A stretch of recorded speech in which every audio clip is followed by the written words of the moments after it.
നമസ്കാരം. ഇന്ന് രേവതി നക്ഷത്രത്തിന്റെ പൊതു സ്വഭാവങ്ങൾ, ഈ നക്ഷത്രത്തിൽ ജനിച്ചാലുള്ള പ്രത്യേകതകൾ, ഈ നക്ഷത്രത്തിന് അശുഭങ്ങളായ നക്ഷത്രങ്ങൾ, ദോഷശാന്തിക്കും ഐശ്വര്യത്തിനുമായി അനുഷ്ഠിക്കേണ്ട കാര്യങ്ങൾ, അനുകൂല നിറങ്ങൾ തുടങ്ങിയവയാണ് പറയുന്നത്. അതിനു മുൻപ് ഇതുവരെയും ചാനൽ സബ്സ്ക്രൈബ് ചെയ്യാത്തവർ ദയവായി സബ്സ്ക്രൈബ് ചെയ്യുക. രേവതി നക്ഷത്രക്കാർ പൊതുവെ ശരീര സൗന്ദര്യം, ശരീരപുഷ്ടി, കുലീനത്വം, മഹത്വ ഗുണങ്ങൾ, ധാരണാശക്തി, ബുദ്ധിവൈഭവം, സ്ഥിരമായ ഈശ്വരചിന്ത, അന്യരോട് ചെയ്യുന്ന കാര്യങ്ങളിൽ ആത്മാർത്ഥത, ചുമതലാബോധം, ആകർഷണീയമായ സംസാരശൈലി, കലാപരമായ കഴിവുകൾ എന്നീ ഗുണങ്ങളോട് കൂടിയവരാണ്.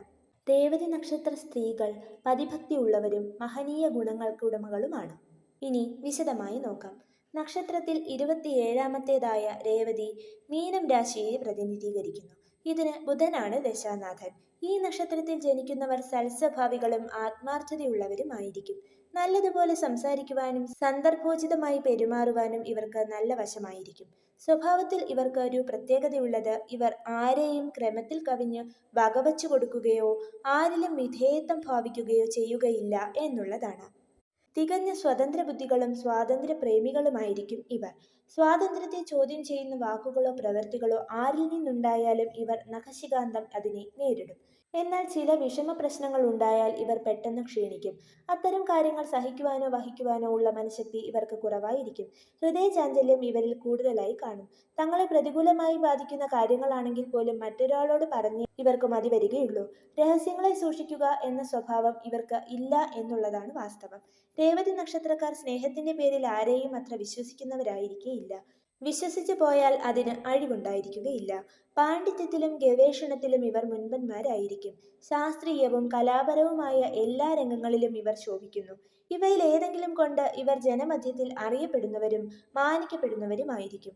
രേവതി നാളുകാരിൽ അധികം ആളുകളും കുറഞ്ഞൊരു മുൻകോപികളായി കാണപ്പെടുന്നു.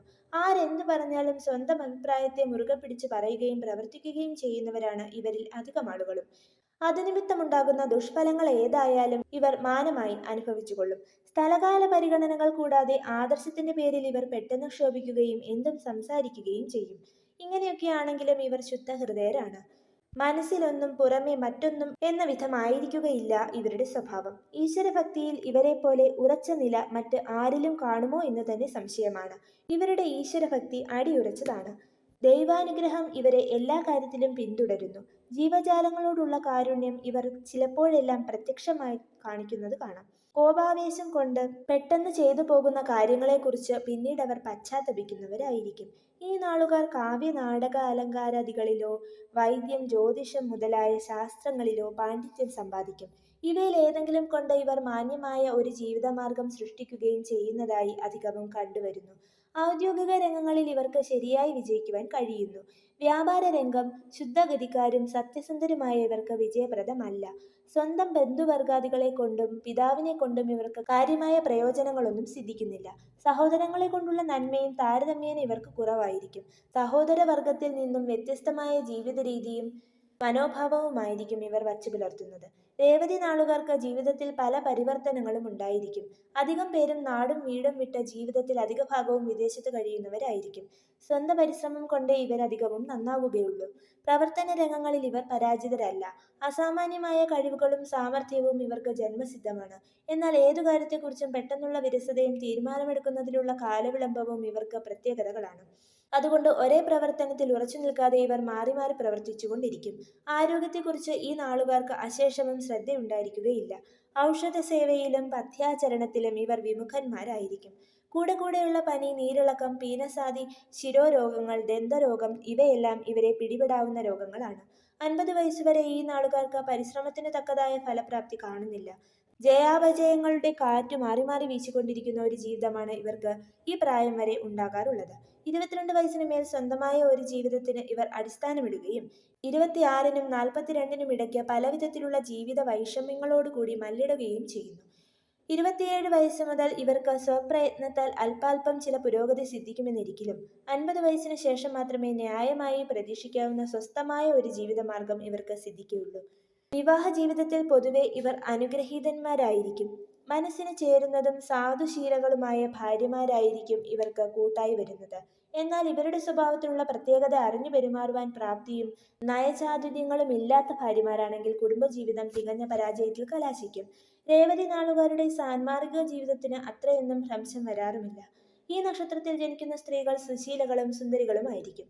മാന്യത അവകാശപ്പെടാവുന്ന സംസാരവും അനുവർത്തനങ്ങളും ഇവരിൽ പ്രത്യേകത ഉളവാക്കുന്നു. അഭിമാനികളായ ഇവർ തികഞ്ഞ ധർമ്മബോധമുള്ളവരായിരിക്കും. വ്രതാനുഷ്ഠാനങ്ങളും ഈശ്വരഭജനവും കുടുംബക്ഷേമ തൽപരതയും ഇവരിൽ കുടികൊള്ളുന്നു. ഭർത്തൃഭാഗ്യവും സന്താനഭാഗ്യവും ഇവർക്കുണ്ടായിരിക്കും.